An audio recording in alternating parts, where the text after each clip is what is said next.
আমি মানিক মণ্ডল, আপনারা দেখছেন তরঙ্গের বিপরীতে। আজকের আমাদের প্রতিবেদনের আলোচ্য বিষয় রসগোল্লার উৎপত্তি। রসগোল্লা কার, বাংলার না উড়িষ্যার? রসগোল্লার মালিকানা নিয়েও কিন্তু আইনি লড়াই চলেছে এই দুই রাজ্যের মধ্যে।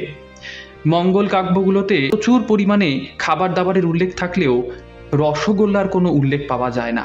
এমনকি কৃত্তিবাসী রামায়ণ কিংবা চণ্ডীমঙ্গল এর মতো কাব্যে সন্দেশের মতো মিষ্টির উল্লেখ থাকলেও রসগোল্লার কোনো উল্লেখ নেই। অতএব রসগোল্লা এসেছিল তারও পরে। বৈদিক যুগ থেকে দুধ থেকে তৈরি ক্ষীর, দই, ঘি, মাখনের প্রচলন ছিল সারা দেশে। গোপাল ঠাকুর মাখন খেতে ভালোবাসতেন। সারা দেশের মতো বাংলাতেও এই খাবারগুলির প্রচলন ছিল। পুরো ভারত উপমহাদেশে দুগ্ধজাত মিষ্টান্ন শ্রেষ্ঠ খাবার হিসেবে পরিগণিত ছিল। সেখানেও রসগোল্লার কোনো কিন্তু উল্লেখ নেই। ষষ্ঠ শতকে পর্তুগিজরা দুধ থেকে সন্দেশ তৈরি করে তা বাজারে বিক্রি করত। সেগুলি ব্যবহার করে সে সময় বাঙালিরা রসগোল্লা বা রসগোল্লা জাতীয় মিষ্টান্ন তৈরি করে থাকতে পারেন বলে গবেষকদের ধারণা। নবীনচন্দ্র দাস ছিলেন চিনি ব্যবসায়ী। 1864 সালে কলকাতার জোড়াসাঁকোতে একটি মিষ্টির দোকান খোলেন তিনি। দোকানটি বেশি দিন না চলায় 1866 সালে কলকাতার বাগবাজারে আরেকটি মিষ্টির দোকান খোলেন তিনি। এই দোকানটির প্রধান মিষ্টি ছিল সন্দেশ। শোনা যায় কলকাতার কিছু জমিদার এবং বণিকদের জন্য নতুন মিষ্টি তৈরির কথা ভাবতে থাকেন নবীন ময়রা।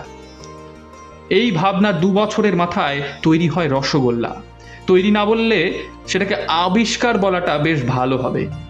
তৎকালীন কলকাতার জমিদার ভগবান দাস একদিন বাগবাজার দিয়ে যাচ্ছিলেন। ঘোড়ায় টানা জুড়ি গাড়িতে ভগবান দাসের সঙ্গে ছিল তার ছেলে জল পান করতে চাইলে নবীনের মিষ্টির দোকানের সামনে গাড়ি দাঁড় করান ভগবান দাস। ভগবান দাসের ছেলেকে নবীন ময়রা 1 গ্লাস জল এবং একটি রসগোল্লা খেতে দিলে সে খুব মজা করে রসগোল্লা খায়। ভগবান দাসও রসগোল্লা খেয়ে বেশ মজা পায়। তারপর বাপ বেটা 1 হাঁড়ি রসগোল্লা নিয়ে বাড়ি ফেরেন। রসগোল্লা নামক মিষ্টিটির নাম কলকাতায় ছড়িয়ে পড়ে আর রসগোল্লা বিখ্যাত হয়ে যায়।